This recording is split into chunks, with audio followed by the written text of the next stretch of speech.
When a company issues new shares of stock, oftentimes those shares of stock can be sold out to the public at large, regardless of whether or not they hold shares in the company that's issuing already.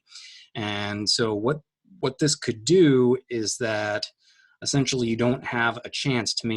maintain your proportional ownership if a company issues new shares, and the new shares can go to anyone. So uh, some stocks have it written into the contract that the shareholder has what's referred to as the preemptive right. And what the preemptive right does is it gives current shareholders the right to purchase any new shares that are issued in proportion to their current holdings. So essentially what this does is it makes it so if if you currently have shares of stock in a company, you get the first crack at buying the new shares up to the point where you're able to maintain your existing percentage of ownership in the firm. So what that means is not only do they get their proportionate share of ownership, but they also get to maintain their proportionate amount of control. So essentially, what this does is it prevents a company from issuing a whole bunch of new shares to try to prevent to try to prevent a takeover. Because if you're worried that another company is going to come and take the company over, you could simply just issue a whole bunch of shares that make it so the company trying to take you over can't develop a majority stake.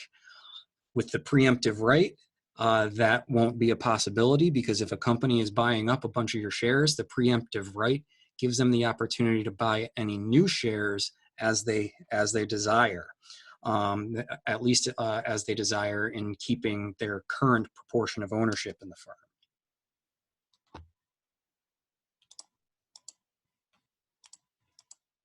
So,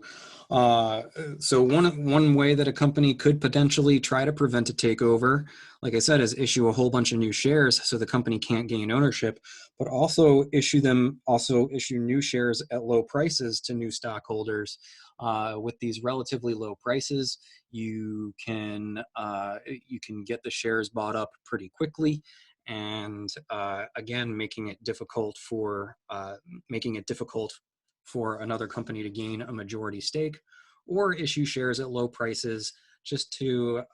give a little extra benefit to whoever you're actually selling the shares to. Some states require the preemptive right to be part of a contract in stock. Other states do not, so it varies from state to state. This is something that companies may wish to consider as they choose a state to incorporate in, paying attention to the state guidelines as to whether or not that state requires the preemptive right to be part of their stock contract.